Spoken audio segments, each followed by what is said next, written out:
Hi, my name is Terry Heron. I'm the treasurer of UCC Missoula, and it's time for us to approve our annual budget.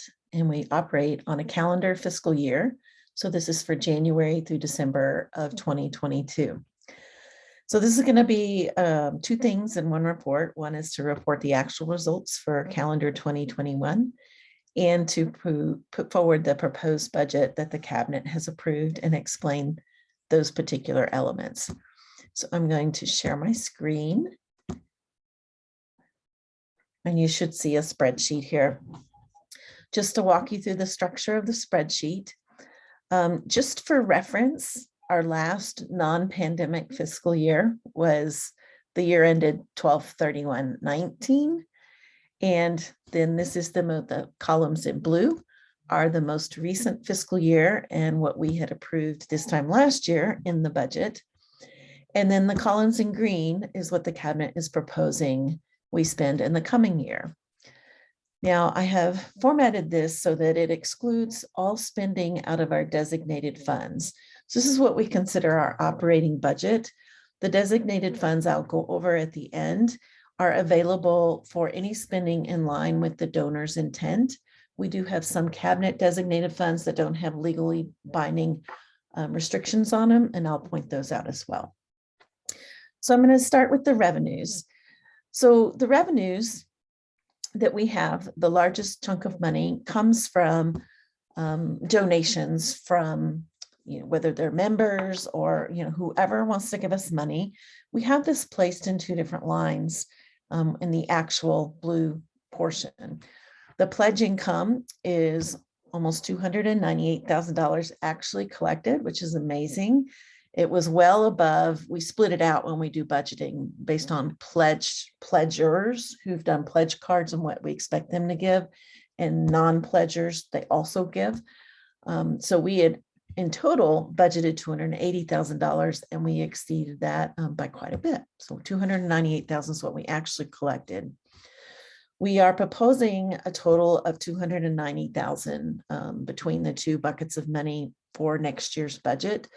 As of the end of the year, we'd receive pledge cards that represent $233,000 for next period. And sometimes we get more pledge cards, but at the same time, later on in the year, but at the same time, sometimes we lose some pledgers, either they move away or they pass away. So we feel like that's a pretty good estimate. We are hoping that our non-pledge income goes up as we're in person more. It gives us more opportunity there. And just as a reference point, I want to add the second big bucket of revenue is what we call major gifts. And we're just separating this so we can see when someone gives a large amount, those come in sporadically. So we don't want to put it in with the things that are more predictable as far as, trying to project the future. And this year we were fortunate to get a $20,000 donation, and the cabinet takes 25% of that and puts it in three different special funds. We give 10% to some kind of external mission group. We put, and I'm going to mess this up if I say it wrong, we put 5% into the permanent endowment, and then we put another 10% in what we call the replacement reserve. As we have equipment and things like that that break and need to be replaced, we have a reserve set up for that. So when you look at our total giving for the year, it wasn't just the $298,000. You got to add another $15,000 to that, so almost $313,000. It's lower than it was pre-pandemic. The church is a little smaller, but other than that, we're fortunate to have received that. We're budgeting the same amount of major gifts for next year. Rental income is primarily the UCC preschool during the pandemic when they have been open. So it's less than it would be in a typical year. They pay $950 a month for 10 months. And so that's what we're budgeting for next year. It's possible another group could, if COVID calms down and we can do more external rentals, like for recitals and things like that, that could go up. But for now, that's kind of, put the kibosh on that. Then finally, in the revenue worth mentioning is our permanent endowment has in the legal agreement a calculation of looking at quarterly returns for the last 3 years and 5%, I guess the average, 5% of the average of terms, we split that out and can use it for operations. So you can see as the endowment has grown, the spinoff from the endowment has grown as well. So that 5% has grown and grown and grown. So next, that's what we're projecting next year because the balance is bigger. So, and so there's very few sources of revenue. Contributions are important, and thank those of you who give to the church because that's our bread and butter as far as how we can do what we do. In expenditures, we have several buckets. I'm not going to go over every line item unless I think it's something I know you might be interested in, but just a few observations. First of all, for the Care Corps, it's not that we're not spending money on the Care Corps, it's that we have a Care Corps fund. So if someone gives money specifically to be used for the Care Corps, we put it in that fund, and that has covered the Care Corps costs for the large part, for several years now. And so we are budgeting to use the rest of the Care Corps balance, which is $152. And this is for stamps and cards primarily. We also have a community care ministry, and we put some money in for that. Hopefully we'll be able to do some kind of celebration once COVID has died down and we can come together and have potlucks once again and parties. And so we put a little bit of money in that. Faith development, we estimate that they will need to spend about $1,000. And we have a faith development fund that has 446 of that. So the remainder of 554 will come out of the operating budget. Then we have money for Justice and Witness. This is things for like sponsoring MLK Day, for the Green Team, for Family Promise, if we need to make donations or decide to make support there. The music budget is largely for sheet music. Small groups, any expenses, buying books, copies, mailers, all kinds of things can go in there. And of course, during the pandemic, almost everything's been virtual and free, so we haven't spent much money there at all. But just to expand the possibilities, we're putting $1,000 in. Stewardship is just the cost of the stewardship campaign, to mail things to the membership and print the pledge cards and so forth. Worship and spiritual life is going to be all the things you see in the church, communion, all of the banners and the flowers and things like that. And so you can see what we spent pre-pandemic. We're estimating a little less than that, but they do use a chunk of money. Now, youth, again, it says zero, but it's not because we don't use that money. We have a very robust youth fund, over $40,000 to support youth activities that cannot be used for personnel costs. So if we had a youth director, we can't use it to pay that person. So it's, for example, if the youth were to go on a ski trip, it could pay for transportation and for lift tickets and ski rental. It could do that. So plenty of money for youth activities, so we don't have to draw the operating budget down for those. So programming, area coordinating teams, a little over $10,000. The facilities and equipment is pretty straightforward. We have a custodian. She is hourly. Hours this year were down a little bit. She was on maternity leave for a bit. And plus the building was closed, so there was less work for her to do. Insurance on the building is going up again, quite a bit. And we've discussed this at length at the cabinet. We get our insurance through a pooled insurance group of a variety of denominations, the UCC included.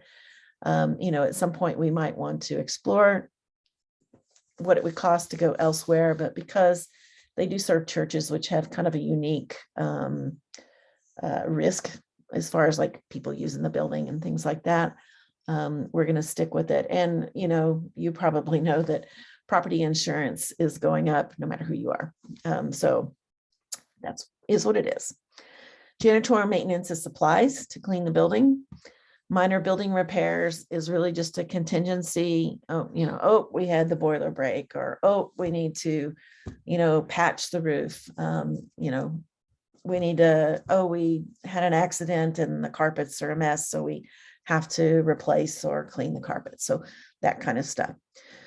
I will point out that the actual for this year, 5250, includes a pretty significant bill from and I can't even remember who the vendor was, that did a lot of work downstairs in 2019, and somehow their billing system overlooked billing us, and they just now caught it, and we went ahead and paid it. But it was $2,000-3,000. It was quite a bit, so that's paid.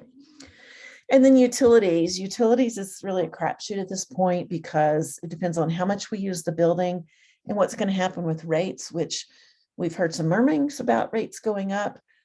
Which part of our bill will go up and by how much, we just don't know. So it may very well be that we're over budget in this area, but we put the estimate at somewhere between this year's actual and the last open year's actual. So that is our facilities and equipment budget, $65,000 compared to the actual of $57,800. Office G&A, pretty straightforward. Not a whole lot going on there. Just a couple of notes here. Our marketing and communications budget, we have a Ready, Set, Grow fund, and we did have a little bit of money, and that fund is used for that. So we'll use that fund up first before we use the operating budget. Office expenses included a $1,400 purchase of our copier that we had previously been leasing. And so the lease payments will end. That's why next year's budget for office expenses is going down. But it made this higher than what we had budgeted for 2021, so we didn't know we were going to have that opportunity and decide to do it. So that's going on. And then a few other small items. So that is our office general and administrative. Our fees to UCC, we have our church's wider mission, and we have between $9,000 and $9,500 that you have pledged directly to the conference. So we are supplementing that with another $8,500 to try to keep what we give to the conference fairly consistent, if not increased a little bit. So this is over and above what our members give to the conference. And then per capita assessment is based on membership, and it goes down as people leave the church, move away, pass away, and it's just a certain amount per person. Then we have all of our pay, our staff, pastors and staff, and the cabinet is proposing a 6% cost of living increase. And so that is built into these numbers. So the only big change with respect to the senior pastor is in insurance. We have provided insurance for her and her spouse through different plans. And this year we finally found some group insurance we could use to move both the senior pastor and the church administrator to. And so the only cost that we have in here is for our senior pastor's spouse. That is to cover her cost. And you'll see down below where the group insurance is going to land. The associate pastor, I want to make it clear, this does not mean that we don't want an associate pastor, but the process to discern kind of our identity and the direction we're going as a church needs to occur before we actually put out a call for applications for associate pastor and go through the formal interview process. The cabinet has determined that's going to be happening this year, but it just takes so long to call a pastor, even an associate pastor. It just is going to be impossible to have someone in place by the end of the year on a permanent basis. So we have budgeted 0 there. What we do have instead for now is I'm calling Rabbi Mark the ministerial associate. He is contract labor. He is not an employee. So just to make sure that you understand that difference. So he sends us an invoice and we pay him. This is a high side estimate of, he's paid on an hourly rate depending on the character of his work. So like, for example, the youth work is paid at a little bit lower rate than some of the other work he does. It's more kind of ministerial in nature. And so this is kind of a high side estimate. He is involved in other things, and so his schedule varies, but we've put that in. So if you want to kind of think, well, for the time Laura was here, this is the amount we spent on her, I think through this September 30th. And that included an increase for her while Jennifer was on sabbatical. And this is what we are currently going to be paying Mark, our high side estimate. The health insurance for the church administrator, again, is not zero. It's going to be group insurance.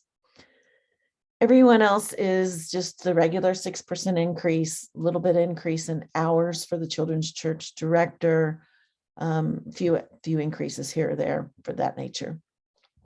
Group health insurance is going to cost $18,625 this year for the 2 people who will be eligible for group insurance. All of our other employees are part-time, quite part-time by our definition at the church. So they do not have health insurance offered to them. And so this number in the future will change as we hire perhaps an associate pastor who would qualify for such health insurance. And, as people get older or other things happen, those, as you know how insurance goes, it changes every year. But for this year, this is what it is. Middle school youth leader, I just want to point out, it's a low actual number because that position has been kind of empty and so during the pandemic. And so we are intending to advertise for that position. And so we have a budget in there based on the number of hours, the number of weeks that person would work in 2022.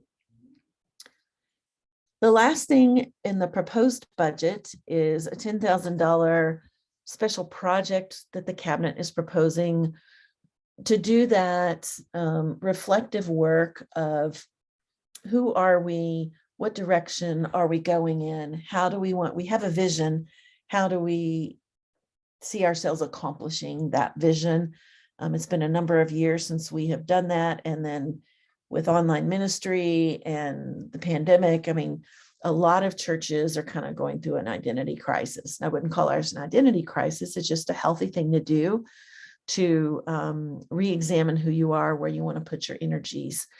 And so this would be for a consultant to do work and hopefully travel here and engage the full congregation in this process. This is not just for cabinet engagement, it's for the full congregation, similar to our visioning process where we used a consultant before there.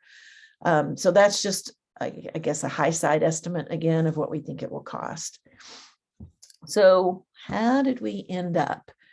I want to go back and say one more thing about revenues. Fundraising. So when you look at the actual for fundraising, I have netted the outlays against the contributions for the online ministry fundraiser. Remember Sunday, Sunday, I can't remember which way it was. So we raised, I think it was a total of about $23,000, and we have spent all but $6,200 of that. We also drew off of the endowment as approved, the discretionary endowment as approved by the congregation last year to support the equipment purchases. So we will be moving this $6,200 to a restricted account. And then as we incur additional online ministry expenses, we will use that. So for the reason we have this leftover is we weren't able to hire a separate online technician. We had budgeted $5,000 for that. And today's market, you just can't find that. So right now, Graham is doing that as part of his job, and we appreciate that. And it's part of his hours. But if we do hire a technician, that would be where it come from. Or if we do something else like create online content through a consultant.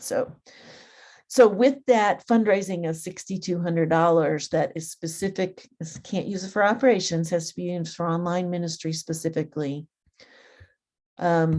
We are in the black, $3,475. So, without that online ministry, we'd be about $3,000 in the red, which is amazing considering the size of our church and what we budgeted to be in the red for.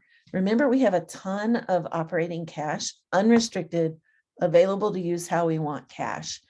And so we had decided to use it for programs and to support staff during Jennifer's sabbatical.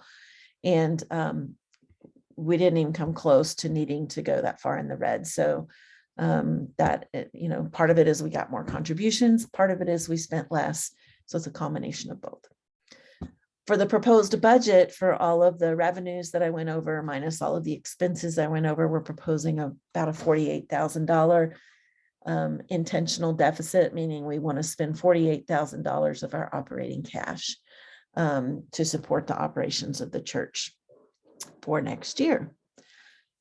So the rest of the spreadsheet, I'm not going to spend a lot of time over. It just kind of shows some, not all, I'll show you all of them in a second, of these special funds like the permanent endowment.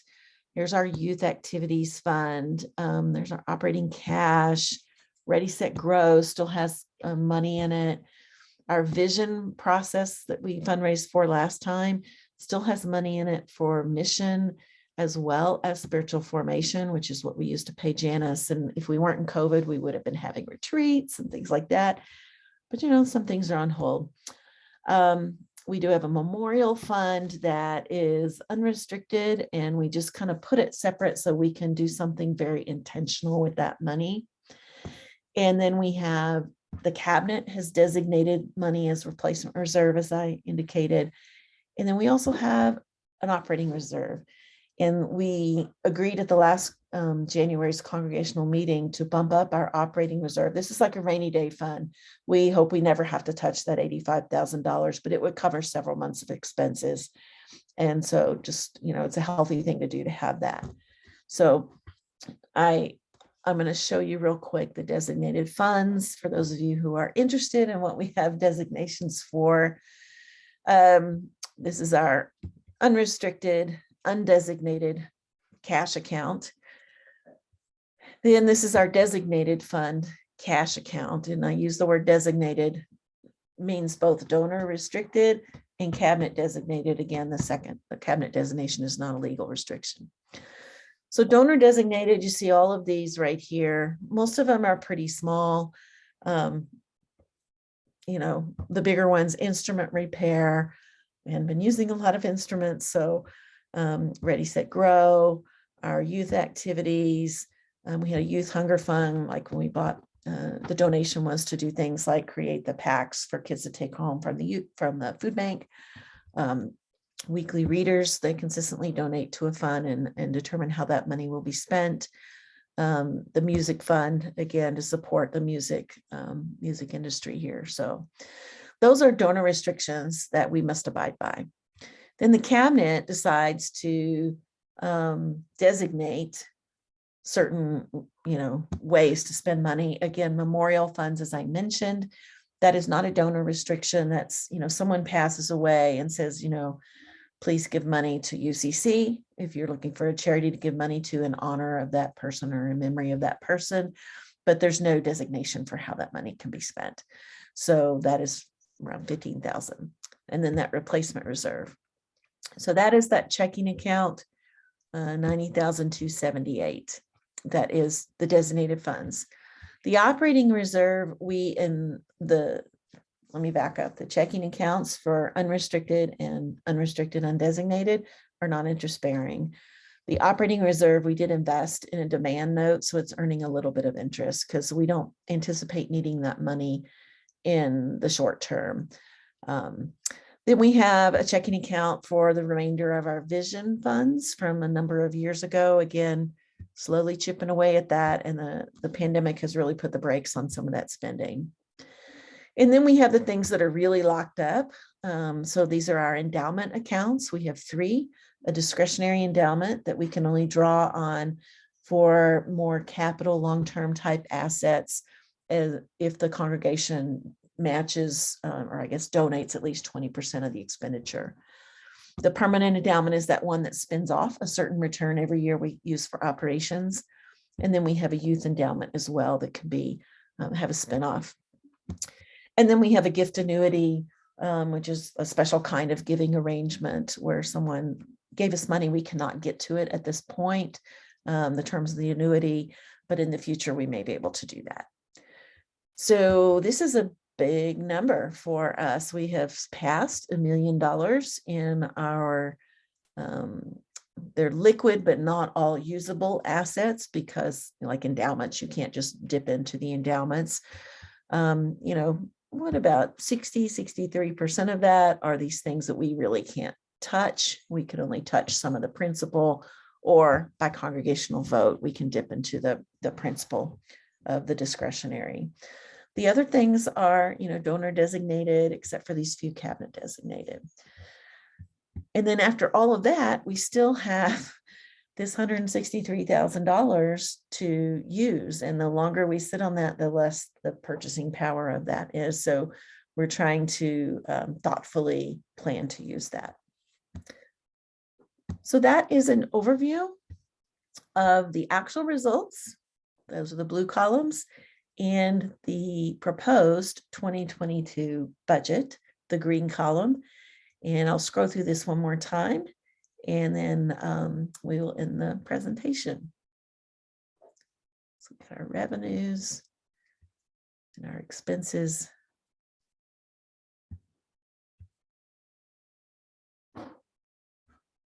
And then we get down to our personnel portion of the expenses.